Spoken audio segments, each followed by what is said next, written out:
Your goddess Nesca here with Truck 'em On, and I hate sports. And according to Big Tugg here, the Super Bowl sucks, and he's going to tell us why. I will agree to this one. And for the record, we live in Kansas City, so Stop that. And yeah, people are losing their minds again for the third year in a row, and The could care less. fireworks. So if we're live streaming tomorrow and you see bombs going off in the backyard, that's probably my neighbors blowing up the neighborhood. Like they did. Person get Tugg. Well, we have found the limit at extratugg.com, where you can see exclusive content that I say dirty things in. Go check it out. Super Bowl Sunday, the closest thing Americans can get to a real holiday without getting a day off from work. We stuff our faces with the physical embodiment of mortal sin known as buffalo chicken dip. Wash it down I'm gonna be grilling after we get done. Our barbecue.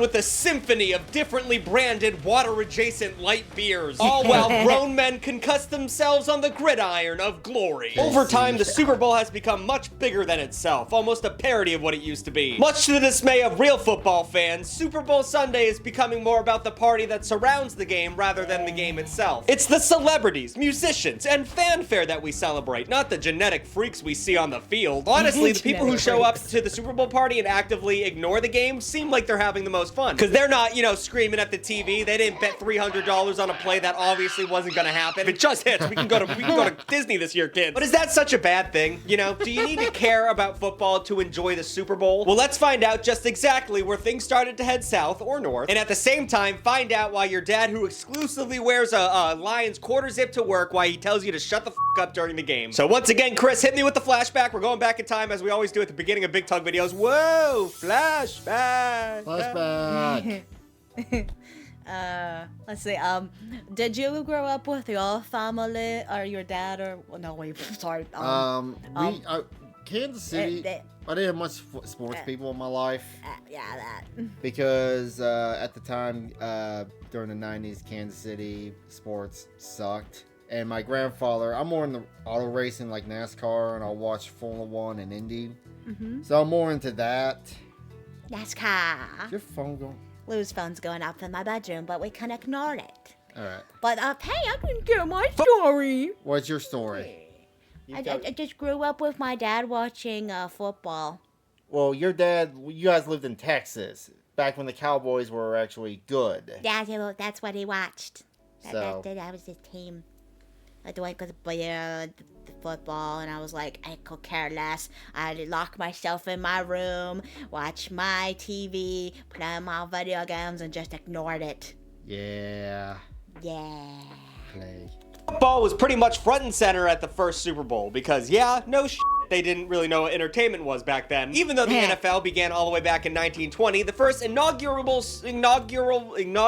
how the f do you say that word? Inaugural Super Bowl didn't take place until 1967. And the reason the big game was created in the first place was because of a little upstart called the American Football League. The NFL had squashed out all of its competition for the first 4 decades of its existence, but the AFL, established in 1960, had some money to spend, brother. They wouldn't be stomped out easily. It was run by a fella named Lamar Hunt, who was a son of a very famous oil tycoon out of Texas and was the heir to his massive fortune. The AFL was luring away top talent with massive contracts, like giving college star Joe Namath a then unheard $427. Is this like the WCW and WWF back in the day? Yeah. That's what you watched was wrestling. WWE, yeah. I used to. Used to. And It's not good anymore. All the good WWE wrestlers are all retired or dead.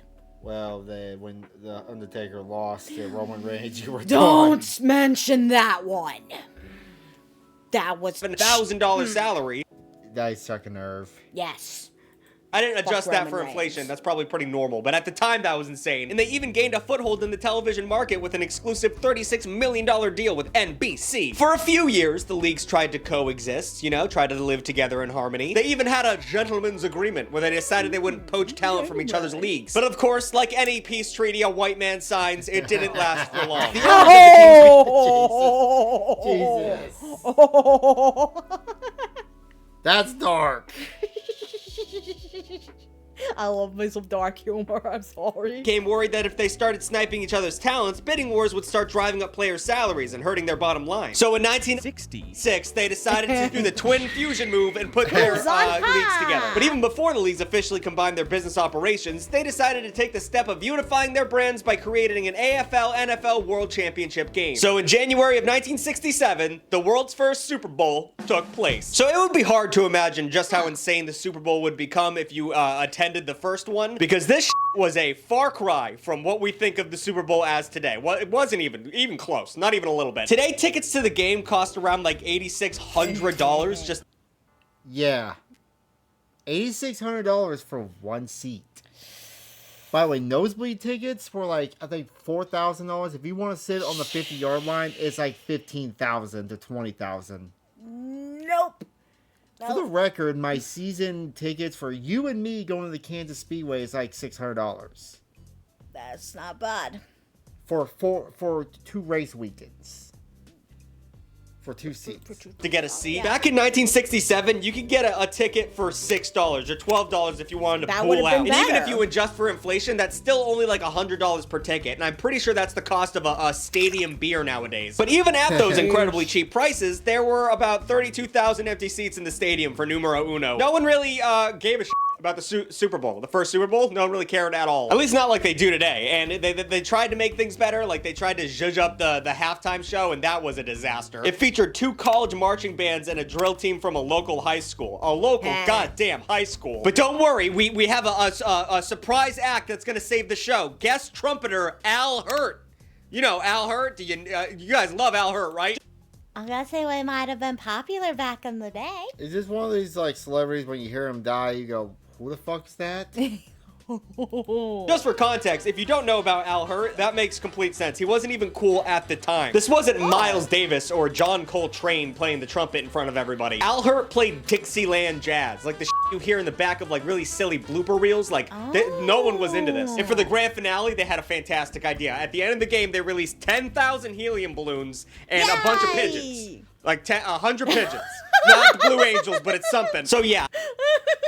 I could imagine. I just imagine the pigeons trying to get to the balloons. And Or the birds just flying over and shitting on people in the stands. No. He said at the same time, the balloons and the birds. The birds run into the balloons and then they fall down. Oh yeah, that's dark. A far cry from the current Super Bowl model that we have today. And like also we called it the Super Bowl retroactively. Like that was not the name of the event until 3 Super Bowls in. Lamar Hunt called the game the Super Bowl in interviews, claiming he was inspired by the Whammo brand Super Bowl his kids were playing with at the time. And the name wasn't even popular at the time. Like the people in the NFL and the fans thought it was fucking stupid, but the press loved it, so we stuck with it. Now it is the Super Bowl. But where do you go when you start at the Mariana Trench of bottoms? Well, surely nowhere but up. From its humble beginnings, the Super Bowl slowly became an American institution. Of the 10 most watched TV broadcasts in American history, 9 of them are the Super Bowl. The only thing in history that Americans watched more than the big game was the Apollo 11 landing, and they just tuned in because they were sure they were going to watch people die, and that's kind of why people tuned into the Super Bowl in the first place. The game has even gone global, broadcasting live. Okay, I will say one thing. That's one positive that NASCAR has over. Hey, no one's died in the top NASCAR league since 2001, okay? They still wreck, though. The wrecks are fun. We like to see crash and go boom. Yeah. And people get out and get into a fist fight after the race. That's worth it, too. Go boom. To over 195 countries or territories in over 25 languages. The Super Bowl's popularity seemed to be a steady trajectory upward. And there's an argument to be considered that its popularity is completely tied with an abundance of consumerism. And if you thought I was going to do a whole big Tugg episode on the Super Bowl and not mention the horrors of capitalism, what the f*** did you think I'm going to do here? The more popular the Super Bowl has become, the more advertisers are willing to spend on it. And all that leads to more than $17 billion spent by consumers in the United States on Super Bowl related purchases. That being like the food you get for the game, or like a jersey you get for your dad, or like the streaming service you decide to sign up for because that's what the game's gonna be on this week. The NFL needs to figure out streaming, Jesus Christ. Not to mention the economic impact for the host city that can reach upwards of $1 billion. And now we're at the part where the Super Bowl has officially grown out of its toddler clothes. It's it's exploding. It's so ubiquitous and overreaching that even if you don't watch the sport, you end up going to a Super Bowl party because that's just what you do. And because of that, a lot of people see it as, well, it's just a party to a lot of people. And that pisses off the people who actually give a shit about the sport. But let's just go over some of the data to really show. I've been to a couple like Super Bowl parties when I was in college. I did not give a shit. I just want to hang out with some people. You had people? Yeah, I had a couple friends from when I was doing the karate stuff. Like, hey, you want to go to the Super Bowl party? Yeah, sure. Give me something to do. Gay. I was in college. I didn't have anything else to do at the time. Okay. You also lived in the dun pics. The disparity. 75% No, I was in Joplin at the time. Oh, okay, never mind. of Americans plan on watching the Super Bowl. That's 75, but only 38% of them actually give a shit about the sport. So it's a weird. Oh my god. That's a weird disparity between jocks and nerds, you know what I mean? According to surveys, an overwhelming majority of Americans are more excited for the halftime show, commercials, and drinking. It makes sense that Super Bowl Sunday is overshadowed by the party itself. Because, like, the only day Americans eat more food is on Thanksgiving. We eat so much food on Super Bowl Sunday. 11.2 million pounds of chips are dipped into 8 million pounds of guacamole. 12.5 million pizzas are ordered. Oh, it looks yummy. Pizza! It's not stuffed crust, though. I want these pepperonis, though. Taste! Over 1.45 billion wings are devoured, and approximately 14 billion burgers are burgered. Or grilled. Why did I say burgered? And to wash it all down, approximately 50 million cases of beer are sold. God. 50 million cases of beer. Bought by like 3 people. Doesn't that stat just want to, don't you want to get behind the wheel of a car? But I mean, if you're trying to get someone into Super Bowl Sunday, this amount of food and booze is a surefire way to get anyone hyped up for the season. Everyone loves an excuse to party, and that's pretty much what the Super Bowl has become. In fact, 16.1 million Americans plan to call off from work the next day. 6.4 million workers plan on going into work late, and approximately 6 million employees will call in sick. And I don't know what this does to the economy, but it cannot be good. All told, the financial impact from our collective super hangover is estimated to cost companies around $6 billion. Okay, so I put it in the script. I didn't remember that, so I'm glad I got that answer immediately. Honestly, I don't really care about the bottom line of business daddies. I don't really care what happens to them, but I do find it interesting that Super Bowl Sunday turns a bunch of seemingly normal people into absolute monsters. As someone who, look at me, doesn't really care about football. I don't want to shock you, but I mean, Jesus Christ. But when you go... We can join you on that one. I'm waiting for NASCAR next week. If it's not anime, I could care less. To these parties, you're gonna have to navigate certain types of people in order to get out of there alive. So I've broken down the types of people you're gonna meet into categories, and I'm calling it Big Tugg's Big Game Party Archetypes, which is BT, BG, PA. I don't know. I could have done that better. So up first, the one person you really got to worry about are the actual football fans. They're different. So actual football fans recognize each other in 2 distinct ways. Either by dress code, being like a jersey, but not like you can't just like pick up any jersey. It has to be like a vintage logo or like a play. They are the bizarro anime people. Yeah, they get into it way too much. What would be that kind of person anime you could think of? Like Us. I call myself player that like only it's like, you know, a deep cut, or they recognize each other by like when someone sits down and they're all watching the game and they're actually watching, and then they start talking ball knowledge. For example, one of them might say, wow, I can't believe the D is running a 2-high nickel shell against the PFF's highest ranked tight end tandem. What? No clue what any of that means, but if someone says that, you know. Is this like me when I'm talking to NASCAR and I'm like, oh, I wonder if he's gonna make it on the fuel on this one, or oh, that car was a little loose. Or is that me when I'm in watching that? Yeah! That's why sometimes I'll be like, I don't know what the fuck you talk about. Am I calling myself out on this? Yes! Okay. They're in the know. These people will band up together for the rest of the night and kind of just shit on everyone else who's not paying attention. And okay, so like it's easy to hate on these people because we outnumber them at this point, but like it's their big day. Let's not be dicks, okay? And they're super important because the majority of the night is watching a football game, and if you don't know what's going on, you're gonna need them to clue you in. You're gonna need them to dumb it down for you. So be kind, offer to get them a beer every time you get up from the couch. Just really keep it low key. They're gonna talk a lot of shit to you. You just gotta handle that because you need to figure out what the is going on. The worst thing you can do to these people, though, is talk about the commercials. They hate that. They don't. Oh my God! I actually do like watching the Super Bowl for the commercials. Although lately the commercials kind of sucked. I don't know what commercials are anymore.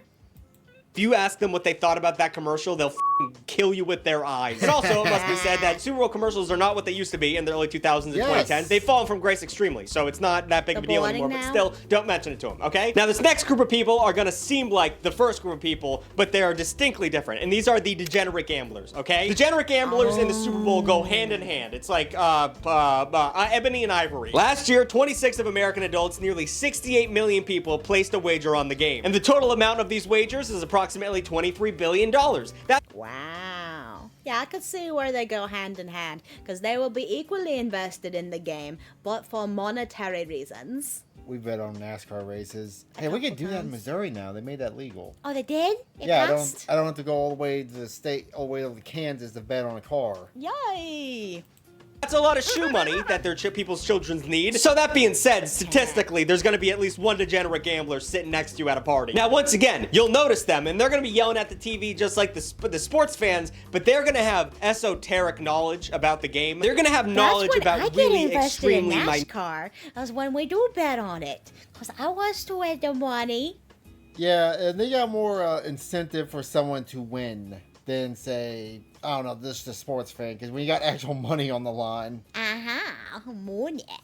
Newt things, because they placed a 10-leg parlay on very specific moments in the game, and they need to really let those things fucking hit. And you can bet on anything at the Super Bowl. You can bet on the coin toss. You can bet on the color of Gatorade that's dumped on a dude's head at the end. And while the other dudes might get angry at the TV. You know the new bet that's going around? What? Is Travis Kelce going to propose to Taylor Swift. That's the new bet going around.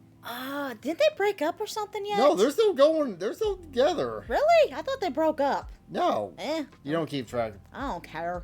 I don't care either, but I have to could care listen. less about celebrities. I could care less about football. If it ain't anime, I don't care. TV screen, Video they're not games. going to get Certain scared. video games. And that's the difference between a degenerate gambler and a regular football fan. The degenerate gambler gets scared during the game. Because if certain things happen or certain things don't happen, they will not be able to eat tonight. It's just best to give these people a wide berth, or at the very least start gambling with them so they can cry on someone's shoulder who understands. And then finally, we have a group of people that a lot of us were, a lot of us are, and we need to discuss it. And these people are the sports ball people. We got to stop doing this, guys. Listen, in 2013, this was a good joke. When you showed up to a sporting event and you were like, oh, I don't know anything about what's this, sports ball? What are these jocks talking about? That joke's not funny anymore. It's actually really pathetic. You please understand that it is not good. These are the people who show up to the party and think they're better than everyone else because they don't care about football. And that makes them, I don't know, intelligent or have a higher level of intellect, I guess. That's not me. I'm the person who doesn't even go to begin with. Like tomorrow, we'll probably live stream while the Super Bowl is going on. Fuck the Super Bowl. So I'm actually gonna leave it. What? The Chiefs had sold their soul to win.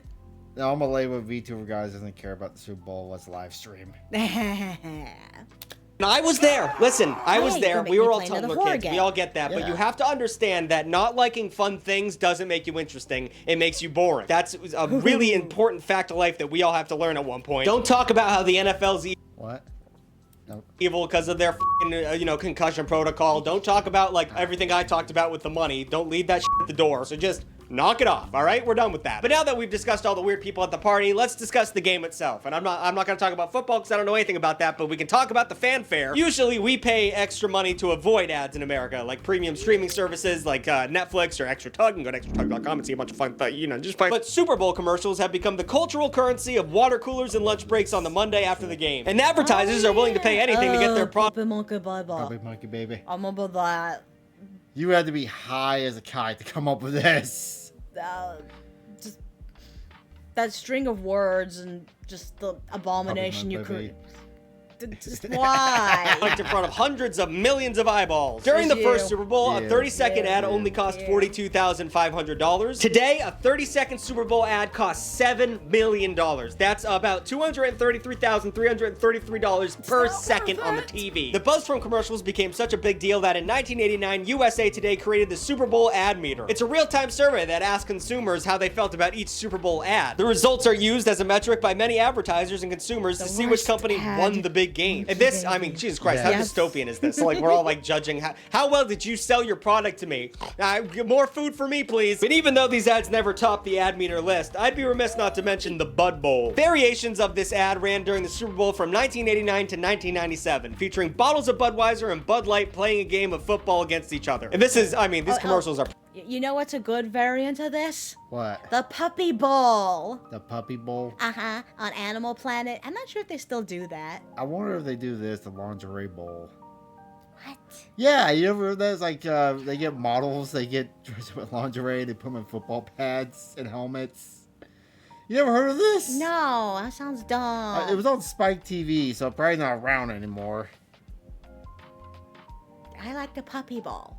It had cute doggies. perfectly Oh, sorry. stupid. This is just like, this is what you expect to see on Super Bowl Sunday. The bottles are wearing helmets. The Oh, fans are yeah. cans. It's all perfect. It's all laid out before us. The Bud Bowl was America. Unfiltered. Golden roasted tobacco. So we get through the pregame some of the ads. Now it's time for the big thing that people mostly care about, which is the halftime show. The big kahuna. The thing that you can't believe how much money they spent on this goddamn thing. But it wasn't always a huge production. For the first several decades of its existence, the Super Bowl halftime show was primarily a showcase for marching bands. But then the Super Bowl 23 halftime show was completely unhinged. It was broadcast in, quote, 3D and featured an Elvis impersonator named Elvis Presto. Finally, at Super Bowl 25 with Whitney Houston, they figured out the formula. Use pop. I call Corona agrees with me puppies. Puppies. Puppies. I wonder- Unless that was... Oh. Unless that was just a cover. Pop stars. Just use goddamn pop stars. Today, performing at the halftime show is a bucket list item for any pop star trying to make their way in this world, but it's more about legacy and exposure because this gig does not pay that much, I found out. You don't earn a single cent doing the halftime show. None of the celebrities have ever earned any money doing that. However, generally, performers will see a boost in their streams and album sales over 300%, so it evens out. At one point, the NFL... When do you think they're gonna have like V2 bottles perform at? They had, the one, shark one at baseball. Yeah, doing the scene. Yeah. Buy me Gara. some peanuts and Cracker Jacks. I don't care if But they do a never big get VTuber back. production at the Super Bowl. Especially if they don't pay them. Well, if... Gara, yeah. But yeah, the only thing I could think... What if... Ooh. What if they had, Hatsume Miku? That's where you know anime has interesting. gotten too mainstream money to get out of it. Anime needs to take over football now. That would be brilliant. It'll NFL force even the tried to anime get people to watch performers it. to pay to get on the halftime show. But even with a very weird business model, there's no denying just how grand a spectacle the halftime show can be. I mean, Prince performing Purple Rain while it was raining was peak, was generational peak. And then there was the Justin Timberlake, Janet Jackson nipple Of thing where course. she showed her nipple. That was weird. And of course, the Katy Perry halftime performance, which birthed the meme of the left shark who had no f***ing clue what he was doing. And I love that little guy. And then to finish it out, there is the game. The football game. And like I said, I don't care about it. Most people don't care about it, but to the people who do, it means a lot. So let's just give them their space. But statistically, throughout a football game, only 11 minutes of the actual game are played. I like hockey, and a lot of hockey is played during the game of hockey. What the is that number? I don't know how you have the time to decide who's the better team in only 11 minutes. That makes no Really? sense to me. And what is special Well- teams? And Well, you gotta factor in, like, when they're sitting there huddle up, they're not actually playing. But the time's counting down. Well, that's dumb. That's how all football is generally played. Huh. So, Blitzball from Final Fantasy X should take over this. Yes! yes! Oh, I love Final Fantasy X. You never you cheated on the Blitzball. You used Game Shark. Shut up. It was hard to play, okay? I'm not good at sports in any version of reality. I just want to talk about how football confuses the shit out of me as an absolute dork on the internet. Listen, I'm trying to learn, but like every time a play is done and someone explains, there's like a billion plays that you can do. And then there's a bunch of types of penalties that don't make any sense to me. There always seems to be a new rule that, oh, you can't do that. That's a rule. Tom Brady made sure of that. And when your team loses, your city gets burned down. And when your team wins, you burn down your city if you're Philadelphia. Just Yes. Like I said, last couple Super Bowls when they won, our neighbor had M80s. He was throwing them in his yard When he was alive. Like he was alive. We're still gonna have people doing that. Remember that first year that happened when the Chiefs won in 2020, and we thought the world lost its mind. Oh yeah. All the crazy people, the explosions. We might be hearing explosions tomorrow. Yeah, we'll be live streaming tomorrow while it's going on. If you hear bombs going off in the background, they won. Again. Or they lost. doesn't seem like fun at all. I don't know. We should have two separate things at this point. We should have a Sunday in February where everyone, just has a party, and a Sunday where the game happens, and those are completely different things. Let the mass media sell you ads during the party. Just everyone sit down and just zone out watching the TV. Let the football people watch football and gamble their life savings away. I think that's what it should be at this point. Anyway, no conclusion. I guess that was a conclusion. Like, comment, and subscribe. New videos every Wednesday. Right. Yep. So, Super Bowl sucks. Stop. Go to AMA conventions instead. Thank you for joining us. Bye. Okay.